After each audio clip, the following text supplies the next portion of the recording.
Datia seat पर अब सियासी हलचल एक बार फिर से तेज नजर आ रही है। नरोत्तम के घर बीजेपी प्रदेश अध्यक्ष हेमंत खंडेलवाल पहुंचे हैं और नरोत्तम मिश्रा की मुलाकात हुई है।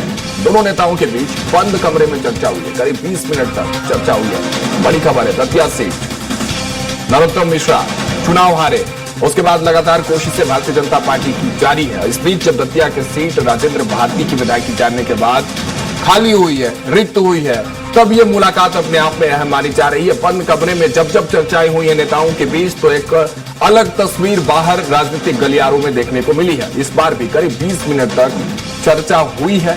वो तस्वीरें हम आपको दिखा रहे हैं। हेमंत खंडेलवाल आपको नजर आ रहे होंगे, नरोत्तम मिश्रा आपको नजर आ रहे होंगे।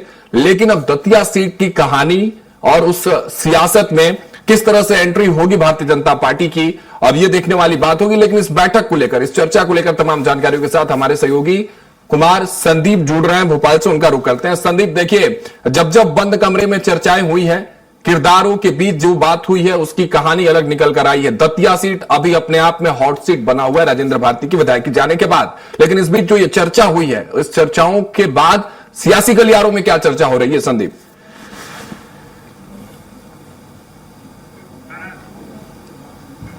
मिश्रा के बीच आज मुलाकात हुई है। बंद कमरे में ये मुलाकात हुई है राघव। और भोपाल में नरोत्तम मिश्रा का जो निवास है, सरकारी निवास है 4 इमली में, उसमें ये मुलाकात हुई है। और माना जा रहा है कि जिस तरह से राजेंद्र भारती की सदस्यता कोर्ट ने खत्म की है और उसके बाद वहाँ उपचुनाव की संभावनाएं लगातार जो है प्रबल होती जा रही है, इसके चलते इस बैठक को अहम माना जा रहा है। दोनों के बीच करीब 20 मिनट जो है बंद कमरे में चर्चा हुई है।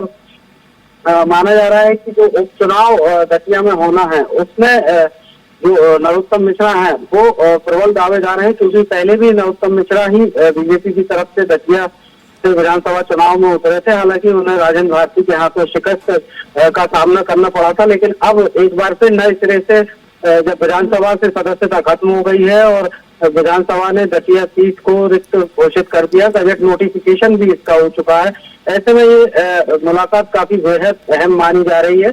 और इसके सियासी मायने भी निकाले जा रहे हैं कि क्या आगामी जो विधानसभा उपचुनाव दतिया में होंगे उसमें नरोत्तम मिश्रा को एक बार फिर पार्टी मौका दे सकती है। बिल्कुल, और यही तस्वीरें भी बयां कर रही हैं। बहुत शुक्रिया संदीप हमारे साथ जुड़ने के लिए तमाम जानकारियों के साथ। तो देखिए, वो बैठक की तस्वीरें हम आपको दिखा रहे हैं। बंद कमरे में बातचीत हुई है, 20 मिनट तक चर्चाएं हुई है, क्योंकि दतिया सीट ऑफिशियली अब खाली है। राजेंद्र भारती की विधायकी जाने के बाद, सदस्यता जाने के बाद ये सीट खाली। अब चुनाव की तैयारी, यहां उन तैयारियों से पहले भारतीय जनता पार्टी की तैयारी जो हमेशा एक्टिव मोड में, चुनावी मोड में रहती है, इसीलिए ये जो बैठक है, ये चर्चा है, ये मुलाकात जिसे हम कहें, हेमंत खंडेलवाल प्रदेश अध्यक्ष भारतीय जनता पार्टी मध्य प्रदेश और दूसरी तरफ नरोत्तम मिश्रा की यह मुलाकात अहम मानी जा रही है। और सियासी गलियारों में इस 20 मिनट के चर्चे में जो बात हुई है, उन बातों के बाद सियासी गलियारों में चर्चा तेज है।